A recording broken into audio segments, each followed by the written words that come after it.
오늘의 말씀은 사도행전 16장 1절부터 10절 말씀입니다. 할렐루야. 오늘 하루도 여러분 삶 가운데 하나님의 은혜와 평강이 함께하길 축복합니다. 마가 요한을 전도여행에 데려갈 것인가, 여기에 대한 논쟁을 벌인 끝에 결국 바울은 바나와 결별하여 따로 전도여행을 진행하기로 했습니다.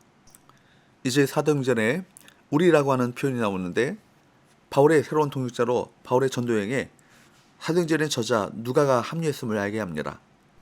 1절 바울이 더베와 루스라에도 이름에 거기 디모데라 하는 제자가 있으니 그 어머니는 믿는 유대 여자요 아버지는 헬라인이라. 바울은 더베와 루스라에도 이르게 됩니다.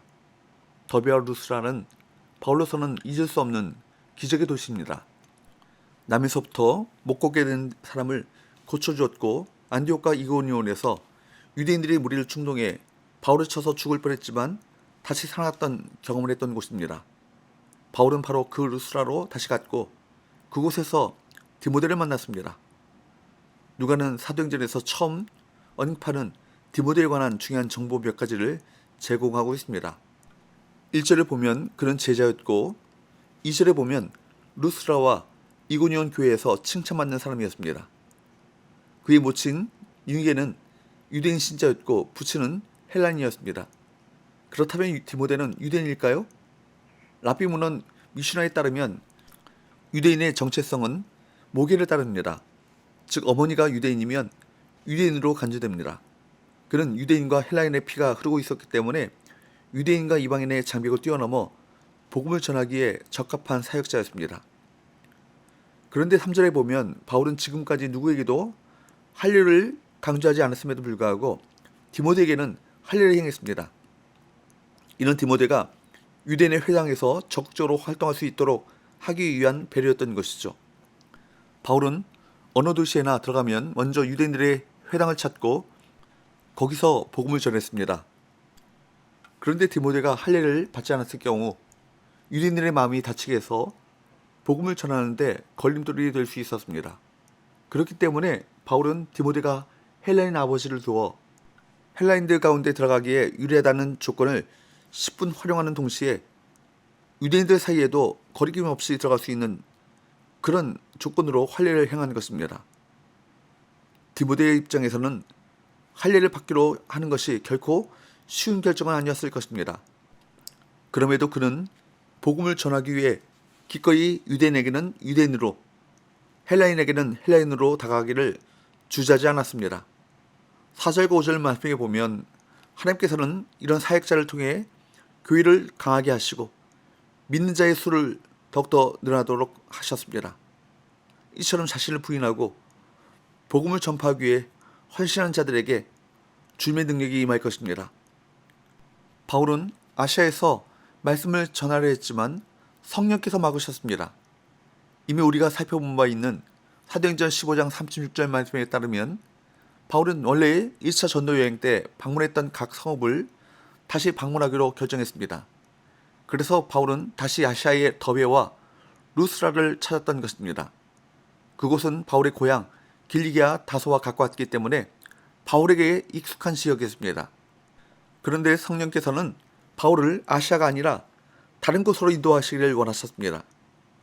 6절 7절 성령이 아시아에서 말씀을 전하지 못하게 하시거늘 그들이 부르기아와 갈라디아 땅으로 다녀가 무시 앞에 이르러 비두니아로 가고자 애쓰되 예수의 영이 허락하지 아니하시는지라.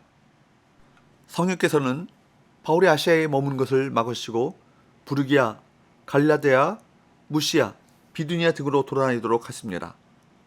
부르기아와 갈라디아 지역을 다녀오고 무시 앞에 이르러 비두니아로 가고자 애를 썼습니다. 여기 7절에 애쓰되 무엇인가 자기 계획대로 안 되고 있는 것을 보여주는 말씀입니다. 아무리 비두니아로 가려고 애를 써도 안 되는 거예요. 아무리 아시아에서 더 말씀을 전하려고 애를 쓰며 몸부림쳐도 안 됩니다. 왜 안 됐을까요? 성령께서 맡고 계시기 때문에 안 되는 것입니다. 그럼에도 불구하고 바울은 이 사실을 깨닫지 못했습니다. 바울은 성령님의 역사를 깨닫지 못했던 것이죠. 여러분, 성령께서 막으시면 아무것도 할 수 없습니다. 성령께서 못하시게 하면 아무리 하려고 애를 써도 안 되는 것입니다. 성령께서 막으시고 허락하지 않은 것을 끝까지 하려는 사람은 애쓰는 인생이 되고 마는 것입니다. 지치고 피곤한 인생, 항상 초조하며 불안한 삶입니까? 우리 모두가 성령님의 역사에 순종하셔서 애쓰는 인생이 아니라 성령의 인도하심 속에 성령님의 능력을 힘있는 인생을 살아가시기를 축복합니다. 8절을 보면 결국 비두니아로 향하지 못한 바울 일행은 무시아를 지나 드로아로 내려가게 되었습니다. 드로아, 즉 트로이는 항구 도시로 에게해를 건너면 그리스로 넘어갈 수 있는 두 문명을 잇는 관문과 같은 도시입니다. 바울 일행을 드로아까지 인도하신 주님께서는 바울에게 마게도냐 사람이 도와달라고 하는 환상을 보게 하셨습니다. 9절, 밤에 환상이 바울에게 보이니 마게도냐 사람 하나가 서서 그에게 청하여 이르되 마게도냐로 건너와서 우리를 도우라 하거늘. 바울은 이 환상을 보고 즉시 마게도냐로 떠날 것을 결정합니다. 10절, 바울이 그 환상을 보았을 때 우리가 곧 마게도냐로 떠나기를 힘쓰니 이는 하나님이 저 사람들에게 복음을 전하라고 우리를 부르신 줄로 인정함이라라. 바울이 그 환상을 보았을 때 우리가 곧 마게도냐로 떠나기를 힘쓰니, 자기 나름대로 애쓰고 발버둥 치는 것이 아니라 성령님의 인도하심과 이끄심에 사명에 힘쓰는 모습, 힘쓰니 그 모습인 것이죠. 바울은 지금까지 경험한 모든 것이 결국 헬라로 넘어가라는 하나님의 명령이라는 것을 인정하지 않을 수 없었던 것입니다. 바울의 순종과 결정은 복음 전도 역사에 큰 획을 긋는 일이 됩니다. 바울은 곧 떠나기로 결정했는데 이는 즉각적인 순종을 의미하죠. 이것이 바로 순종의 자세인 것입니다. 순종은 조건들을 따지고 계산하는 것이 아니라 즉각적으로 이행하는 것입니다. 바나바와 헤어졌을 때, 아시아 전도의 문이 닫혔을 때 바울은 주저앉지 않았습니다.